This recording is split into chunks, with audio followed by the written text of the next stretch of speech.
And do not adjust your screens. All the colors of the rainbow are indeed on this shirt. Yes. It's very loud. Mohanjit, welcome. It's good to have you. Did you got it in today? Yes. Are you tired? Never. Not with Unreasonable. So let's just start there. For those who haven't met you, you have an amazing family. You're a very busy investor and entrepreneur, I would say. And yet you give up your time frequently for this gathering in particular, for this community. Why? I am a selfish person. I mean it seriously. So even my kids know it now, that if Dad has Unreasonable on the calendar, the emotional swings are actually going to stabilize as that date approaches, right? So if they really want to have some difficult conversations with me, the closer I am to an Unreasonable milestone, the better I am in terms of reacting to their questions and comments. That's very true.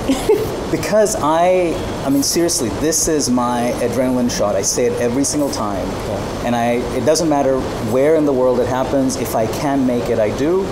And I come out of it every single time more energized, more excited. There's so much more that's good in this world than, unfortunately, that we're inundated with through our news feeds, right? And so this is just that detachment and that energy boost that I do, and I do it quite honestly for myself.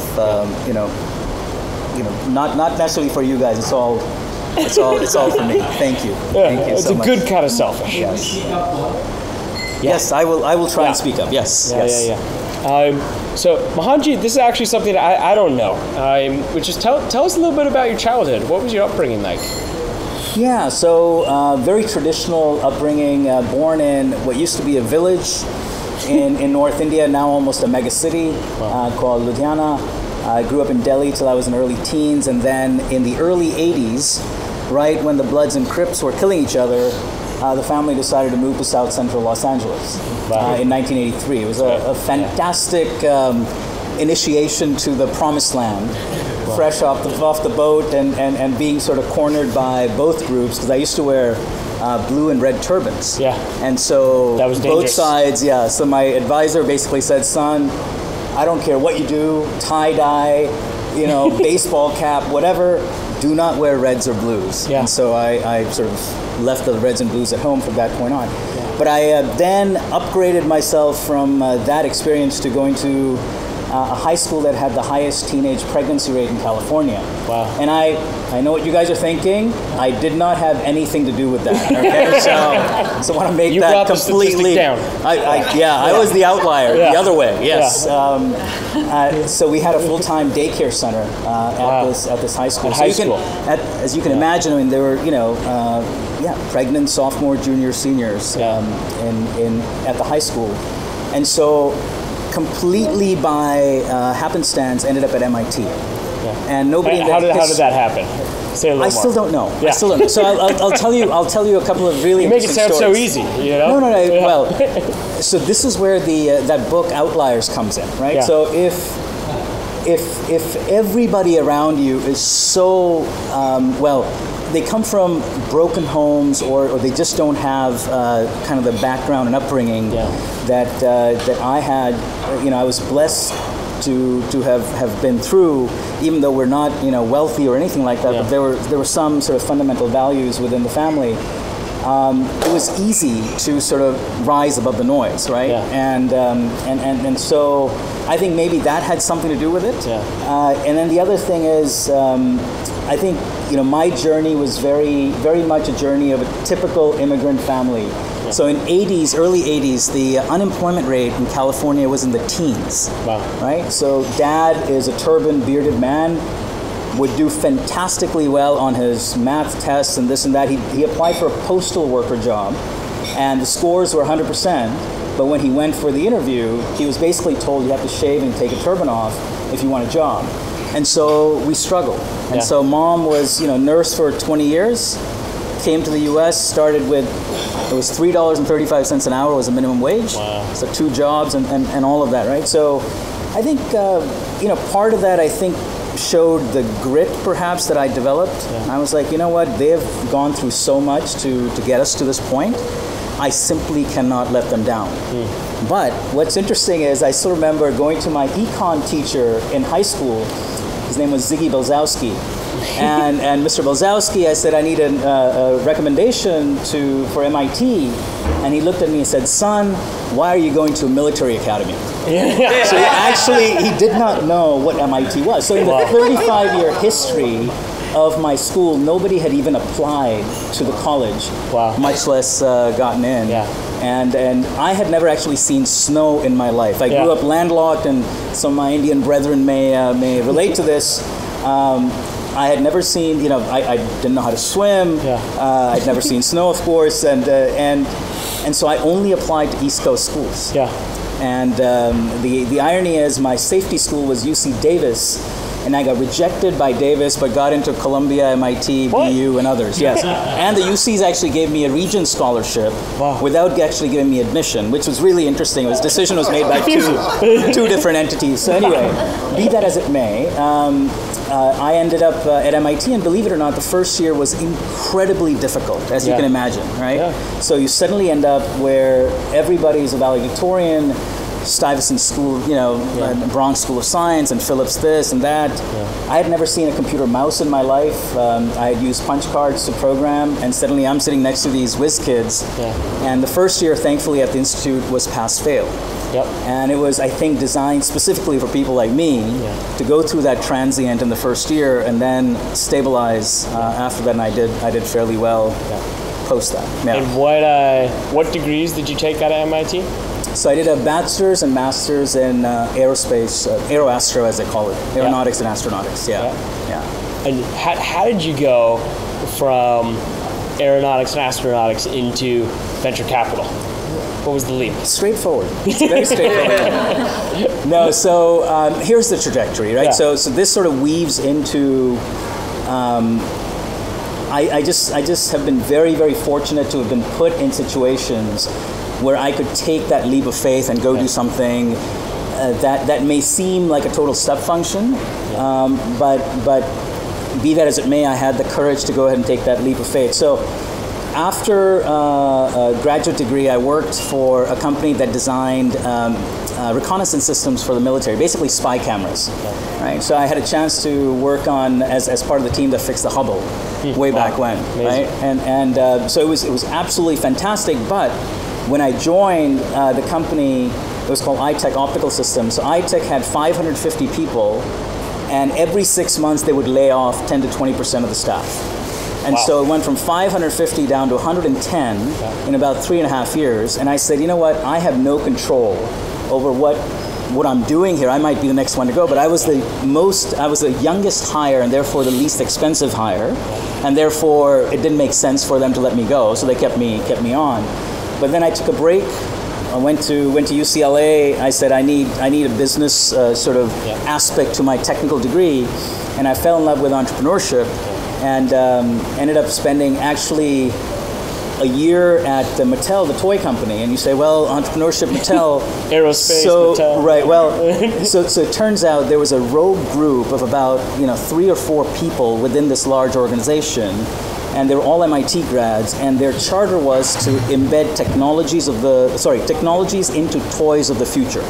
So think about Tom Hanks in that movie Big. It's amazing. That's what I was doing. And so Doug Glenn, the chief strategy officer, he's an MIT guy, was the president of Sega.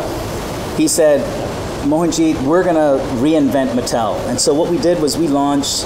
We hung out with Dean Kamen in Manchester, New Hampshire. We would hang out at Media Lab at MIT and Carnegie Mellon and so on. But the biggest thing we did was a joint venture between Intel and Mattel. So Andy Grove and Jill Barad got together and said, let's do something together. They provided the techies, we provided the creatives, and we launched something called Intel Play, which was a new brand, a technology toy brand that we came up with. So it was just fantastic to go through that experience. Long story, but I'll get to the point, which is about a year into Mattel, I got a cold call from a gentleman named Guy Kawasaki. So Guy is this sort of prolific, author, speaker. He was a chief evangelist at Apple back in the 80s when the Mac came out.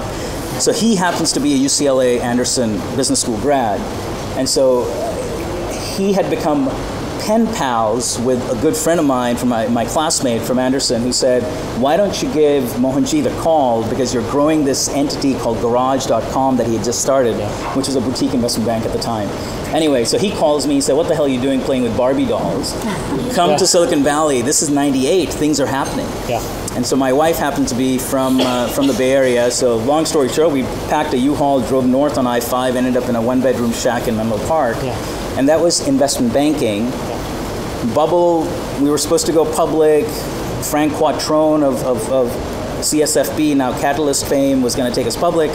And then the bubble burst, and we went from 70 people in 6 offices to 4 people in Palo Alto, and I was one of the 4 again, because I was inexpensive. Yeah. So there's a trend there, guys. And we pivoted. We had to reinvent ourselves, and we reinvented ourselves as a seed stage venture capital firm called Raj Technology Ventures. And so overnight, I went from being, this person who was trying to help companies raise capital, hire people, open business development doors, to actually writing $250,000 to $500,000 checks into seed stage technology companies. So that's when the journey started, and eventually took me to India, and then now I have my own fund that I co-founded with a few other partners a few years ago. And how long ago was that when you started Garage, the venture fund with Guy? The venture fund was early 2000. I want to say around 2003. 2003. Yeah. It's been like 16 years you've been investing. Correct. How many companies do you think you've invested into? So all told, about 25 at this point. How many do you think you've looked at? Oh, how many of them? Well, what I can tell you is that when I was at Garage back in the heyday, we were getting 20 to 40 plans a day. Yeah. Right? Because Garage was a known name, and all sorts of them. My favorite name was butterchicken.com. That was a real one? That's a butterchicken.com was a real thing. And then there was a gentleman who was selling parcels of land on the moon. That was another one. So that sounds kind of cool. He's actually done well. Yeah. He's done well. He actually you pay $100 and he'll send you almost like a package of your parcel, the photo, the image, and online connection, all that. Anyway, so I must have looked at really thousands of plans over the years. So this will be my last question. Sure. You've looked at thousands of companies. You've been on the board of a plethora of companies, some incredible ones, some Unreasonable fellows as well.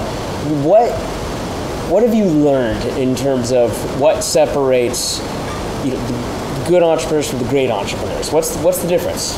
How do you find 25 out of thousands? So what I've learned, I've made a lot of mistakes, by the way. So I will always, make mistakes. I hope I make new ones going forward, not repeat the same ones. So 2 things stand out in my mind. One is self-awareness, and the other is just a laser focus on execution. Yeah. Right? So self-awareness means, as Sanjay was also alluding to this, we all are in the people business, period. Yeah. Right?